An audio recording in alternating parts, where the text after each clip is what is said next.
Hello, and welcome to my final midstone update. Today I'm going to be going over the finished product. I'm going to be showing you all the code I've done and all the updates all put together in one. So this is currently the project titled Reaper Run. It's a 3D platformer with minor puzzle elements and an emphasis on randomly generated levels. So I'm going to go ahead and just start right here. So if you can see, I've added a bit of a UI component right here. And also sound, that's also something new that's in the update. So the UI has been finalized here. It works with both controller and mouse, though I am using a mouse right now. We've got the tutorial in endless mode, and then a quit button, I'll just quit the game. And then we've got the controls on the right hand side there. Alright, so I'm going to go ahead and show off the tutorial first. Which is a series of levels designed to encourage the player to get familiar with the controls and the objects of the game, the types of platforms, without actually holding their hand. There's no, besides like the controls at the beginning, there's no indication of how to play the game. It's all up to the player's interpretation and a few guiding like psychology things here.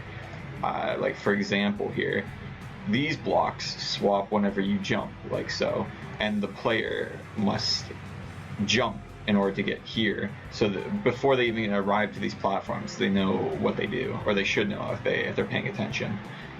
If you just touch the water here, you go back to the start, so it's not even that bad if they fail at the first time. It's not that punishing in these tutorial levels. So you can see the player character, you might have seen it already. Whenever he jumps, he adds a little particle effect. And now also when he runs, until he reaches his max speed, or when he's going back down to his base speed, he emits these little particles. So a little indicator. A little indicator of what he's doing. Alright. And those are souls, the kind of like the coins of this game, themed around the Reaper aspect, I suppose.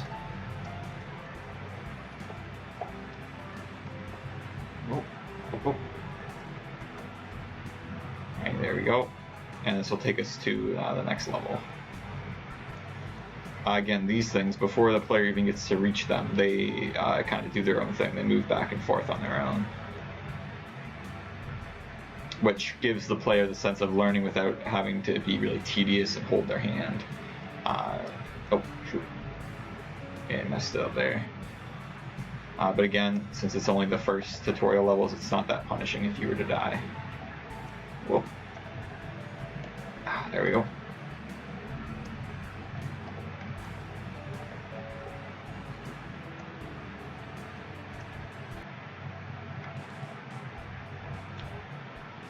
Most of the music is just royalty-free assets, I found. Same with some of the UI stuff, like those buttons. There's some good royalty-free sounds and music I found that I think fits the game a little bit. Okay, let's see if we can beat this spike.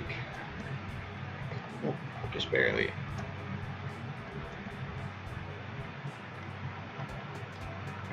Alright, these little platforms will fall when you touch them. I forgot to mention the green platforms only move when you are on them.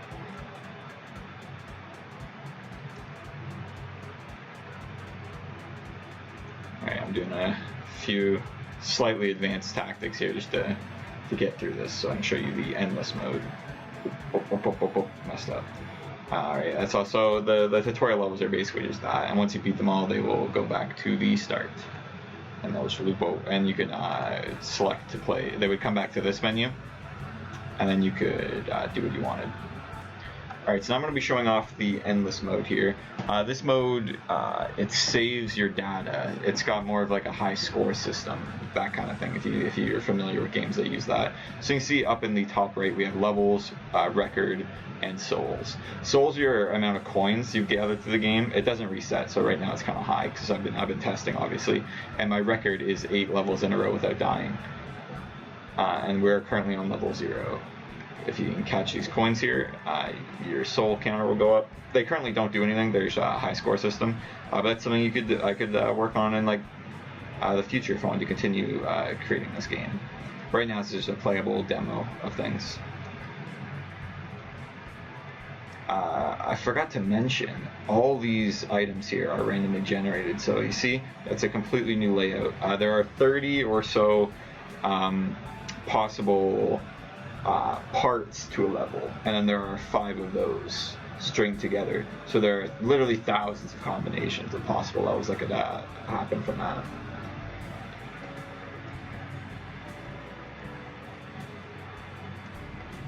Whoa. Okay, there we go.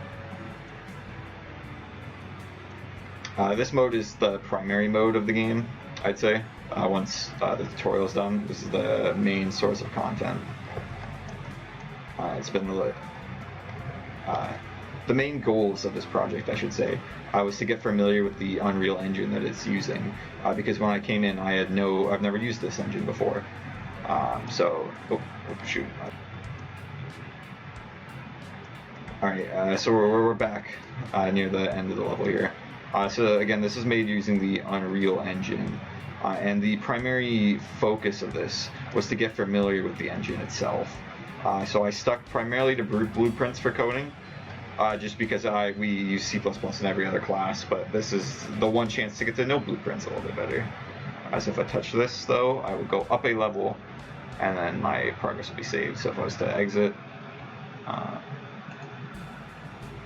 back to endless, still at level 1, but if I die, boop, back to level 0, and the music changes and the level changes every single time.